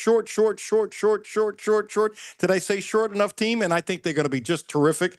And I'm sure they've already fixed some stuff. But I saw some softness I didn't like. But it's not Thanksgiving, so who cares, right? Am I wrong? I don't think you're wrong. I was scrolling through social media both last night and on Monday, and I'm seeing a lot of sky is falling takes from Big Blue Nation, both about the men and the women. And, it's the first game. And everyone needs to remember that. But there were plenty of changes to this roster, and I was impressed by certain things that I did see that weren't there before, like depth, like largely the absence of foul trouble, though I understand that it's not against conference competition.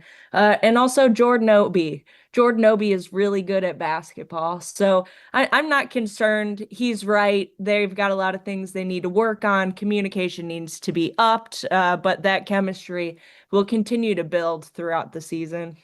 Yeah, I mean, Kenny Brooks is a great coach. They're lucky to have him. I thought they stunk, but they won. I mean, I don't know how else to put it. But Obi, oh my gosh, I was so impressed with her. 15 points, and she's not just strong, but she's really comfortable in her own skin. I don't know how else to put it. She gets wherever she wants. And I don't know if you were thinking the same thing, but I'm watching her play and realize they got to get their stuff together. We both know that and all that kind of stuff. But I'm going, oh my gosh, if she was healthy last year, I don't see how they wouldn't advance further in the NCAA tournament. She's really good. She's awesome, and she's such a good communicator. Her basketball IQ is among the best on the team, I would likely say. among the best probably in the conference too. I mean, she's a veteran. She just knows what she's doing, and she has this calm confidence to her, and she brings a more physical edge to every team she's on. But I think this team was missing that a bit last year, and I think she sets a great example. Plus, I really liked how she talked about, there was a short soundbite where she just said how appreciative she was to be back on the court. I don't know her. You know her tons better than I do. I just listen to sound bites and stuff like that. But I could feel a sincerity from her heart talking about how appreciative she was. And you always love people who appreciate who they are and what they are, no matter what their talents are. How appreciated she was that the game that was just taken away from her because of an injury, now she has it back. It just made me smile and makes me want to root for her even more. Yeah, I agree. She's really cool, and I would encourage everyone to read. There is a story out of Penn, where she transferred from Penn's communications school during her senior season with the Quakers, where she talks about how she's grown in her relationship with the sport and as a leader, as a communicator. I tell everyone who is impressed by her, who wants to learn about her, go read that. I don't remember who wrote it right now. I'm sorry to them. But she's really cool, and fans are gonna love her this year. I wrote that down. I hadn't read it. I will take your advice and I will read it. So Good. appreciate it. No, absolutely. And you know what else I like? You didn't remember who it was, but if you did, you would have given them credit. That's one of my pet peeves. If you take something for someone or whatever, give everybody else credit. We need to. I'm really pushing that hard, and I think others are starting to pick up on it more. But there's too many. It's one thing to take a thought. It's another thing to take somebody's work. It's two different things, right? Or like I had that thought and I see that, it's okay. But somebody writes something or whatever, it's their thing. If you didn't think of it, give them credit. I don't mean to rant. It just bothers me this and not of it. And when I don't know how much you've heard me do it, but sometimes when I want to give somebody credit and I had it written down, I forgot. I apologize for not remembering. And if I do, hey, so-and-so had it. Like Ryan Lemon put up a picture last night, which is great. I don't care that he's MKSR. He's my buddy. We worked together forever. I don't know if you saw it. It was really great. Dennis Johnson, did you see the shot? I didn't. Oh, my gosh, you got to go see it. Bob Uecker is living. So we played the soundbite yesterday. I did it today on purpose with Chip Rupp, where his dad gets to him. And they love each other, but Jasper says, he said this more than once, that he gets mad when his dad gets mad at him. It's just their relationship, but he loves his family tremendously. Dennis always sits in the top row. He was in the top row last night, and he stuck out like a sore thumb because it wasn't packed, and Ryan had the shot was circled and stuff like that. So, so you give Ryan credit. I mean, why don't people do this? I don't know. We're all working hard. We're all working together in a way to contribute to the greater conversation around these teams and these sports that people care about. So, we're all in it together. And I think it's important to highlight people when they do good stuff. I like how you put that greater conversation. Let's go back to something earlier said, which makes me chuckle, but it's out there. The sky is falling. Oh my gosh. How could you say the sky? This is not you, but how could anybody say the sky is falling with Kenny Brooks and their girls and their young ladies? Again, am I supposed to call them young ladies? Do I call them ladies? I mean, I'm an old guy. I don't want to be sexist and say the wrong thing. Help me out here. I mean, I think anybody above the age of 18, that's a woman. That's okay. But Then I stand corrected. I'm 73, and I'm not trying to be sexist, but I also know people talk differently today than when I was a kid, well before your parents were born. So the young women, is that the proper way of doing it? Yeah, I mean, I'm not the arbiter of what's sexist and what's not, but I do believe in, giving people, addressing them as they are, and Kentucky women's basketball. Okay, that's more than fair. And guess what? I even wrote that down to try to counsel myself, because Carolina, I've made that mistake before, and I want to not make that mistake again. Anyway, to be down on these young women I'm sorry, pardon my French, it's a dumbass thing to do. I think this is a really good team. They're going to win a ton of games. They're going to look so different probably 2 weeks from now, maybe next game, but 2 weeks from now when things fall together and to somebody say the sky is falling, that stuff drives me crazy. Yeah, but it's part of the fanfare.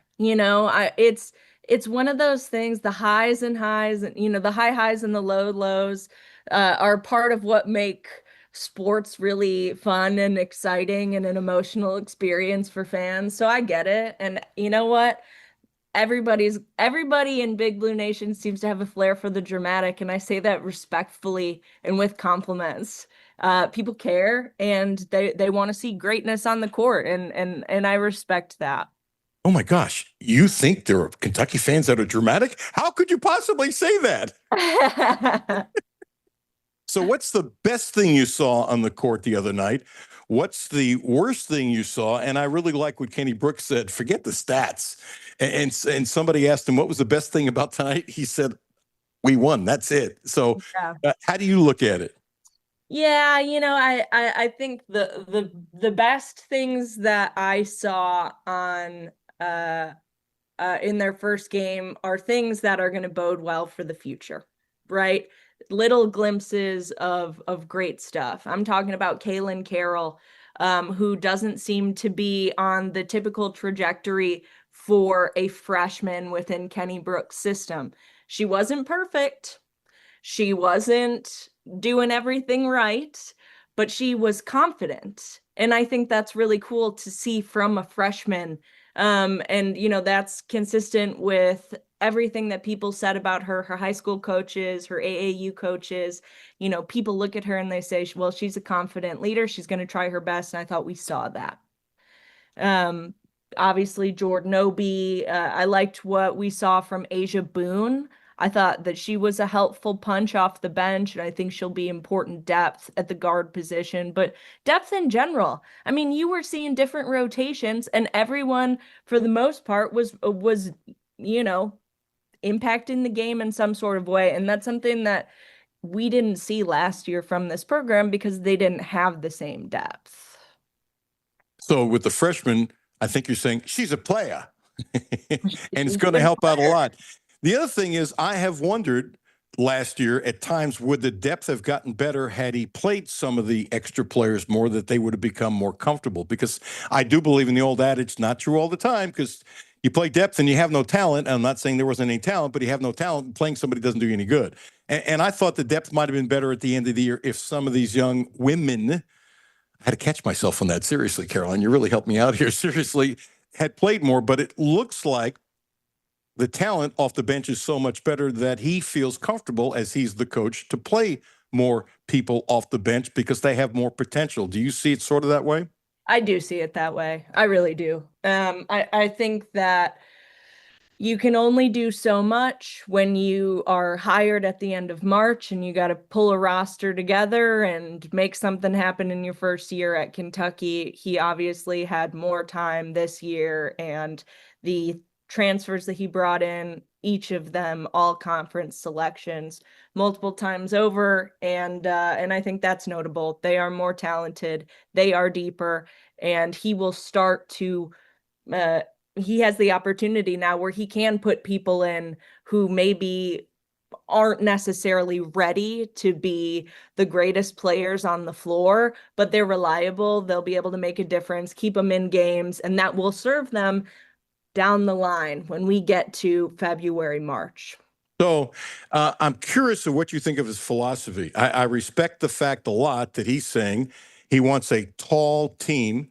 They're not going to be as athletic as the LSUs of the world and the South Carolinas of the world, and that might hurt Kentucky a little bit. But then again, these other schools going to have to deal with the fact Kentucky's tall, and they block shots, and it's the tallest team he had. Do you think he went for that to counterbalance the other schools because he's not going to be athletic enough? So he's creating something that will create problems for somebody else, as that somebody else will create problems for Kentucky. Do you think that was intentional because he couldn't get enough athletes, or is that intentional because that's the style he likes? He likes being tall. He's not worrying about the three as much. He wants to block shots. How do you look at it? But it's interesting that this is done intentionally. I respect the heck out of that. And he's lining it up by saying, okay, guess what? You got that? I have this. Bring it on. Does that make sense? I think I'm picking up what you're putting down. I think it's a misconception that these teams like LSU or South Carolina haven't had height. I mean, South Carolina has been a post factory for years now. That's what Don Staley is best at, is developing post players for the next level. We look at, best player in the world, Asia Wilson, but and LSU had Angel Reese. I think that Kenny Brooks' style has always been, going back to early Virginia Tech, even at James Madison. He has had this style where you can't teach height. He loves saying that. And that's true. But it's like, how do you embrace this ever-changing shift towards positionless basketball, where smart play and being aware of where you are on the floor, you're not going to go in to try and steal the ball. You are impacting and establishing defense in a different way. Right. And I think in that way, if you have tall players, amazing. That serves you. That's how this team became the leader in block shots per game last season, when we never saw anything like that from Kentucky before. But I think it's more his style than him trying to counteract or even make up for a lack of athletes, because I'm looking at that roster. There are plenty of athletes on Kentucky. Okay, I'm not saying there aren't athletes on Kentucky. Right. But my question to you is, do you think they're as athletic as every team in the conference? I guess I should have put that way. And I think the answer you're going to tell me is no. Hang with me a second, then I promise you I'll shut up. And so then he's saying, I'm going to take my strength. You're right. And I didn't communicate this properly. South Carolina has been great with post players and all that stuff. You're absolutely right. And I should have put it that way. But the point being, here's my strength.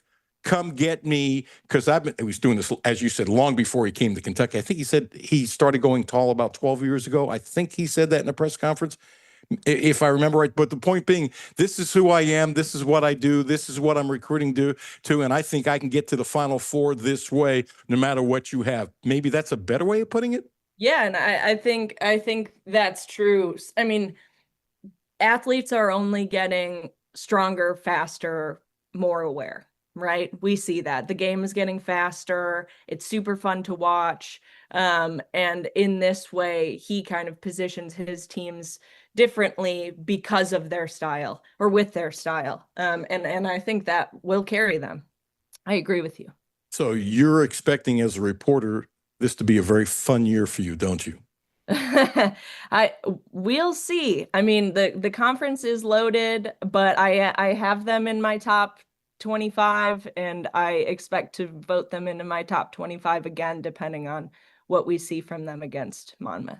Last one. Do you believe Kentucky is getting enough national respect, or is this like many times you have to be really, really, really successful a year or two before you start getting the love before the season starts? Because I've seen that many times over the years. Yeah, I mean, I think that there's never been more parity in college basketball, and the fact that Kenny Brooks in each of his years has put his Kentucky teams in the top 25. I don't know how much more you can ask for than that with a roster of players who majority of them have never played as teammates before. I think there's a lot more for them to prove, absolutely, but I don't think people are discounting them. And they shouldn't be. Caroline Mikauskas, thank you so much. Tell everybody how to read everything you do and all that good stuff, whether it's social media, this, that, or another, and of course in the Lexington Herald Leader. Yes, absolutely. Check out the Lexington Herald Leader. Check out Kentucky.com/sports. Read our great work. Ben Roberts, Cam Drummond, Jared Peck, John Hale, Mark Story. Everyone's got good stuff for you guys. So please come on out. As the expression goes, you all now have and it's happened before, so I don't want to say this is the first time because that's not true. You all have a deep bench on your sports staff. We do, and thank goodness for that, because I'm learning from them every single day. There you go. Thanks for your time. I appreciate it. And hopefully down the road, you can share your knowledge with us. Yes, indeed. Have a great one, guys. Thanks. You too. Really good, Jimmy. I really like how she analyzes the basketball team. She's really good when it comes to the women's team. She's been on with Matthew and I quite a few times. It's awesome. You know, it wouldn't matter if she was covering women's basketball or men's basketball. She's just good. I think there's too much of a stereotype at times. Well, she covers women's basketball. He covers women's basketball. If you can cover the sport, you can cover the sport. You agree with me? I bet 1,000% on that. Oh, yeah.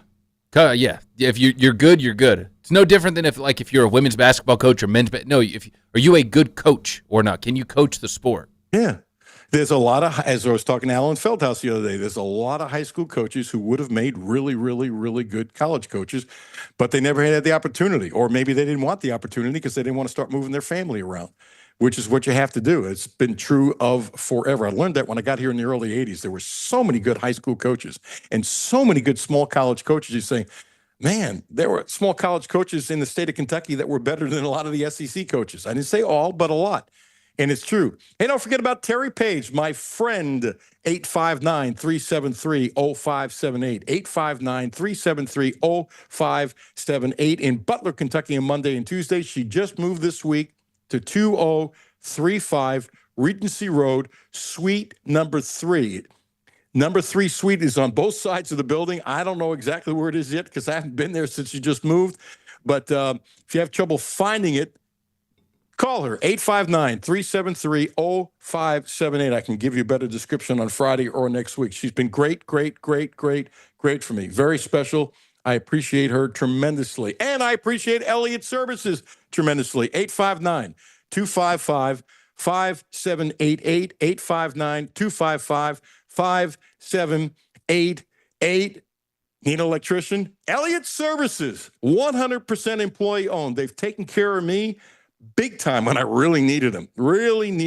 Licensed, background check, non-commission based technicians. The success of their job is the success of the company. Residential heating and air conditioning service, whatever. Installation, maintenance, doesn't matter. Home generator services, whatever.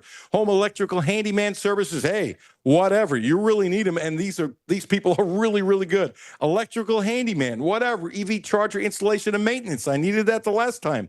They were great. Heating and air preventative maintenance, whatever. Voice data, Wi-Fi solutions, underground utilities, HVAC system, electrical renovations, whatever you need. They've got it. Elliott Services, 255-5788, 859-255-5788.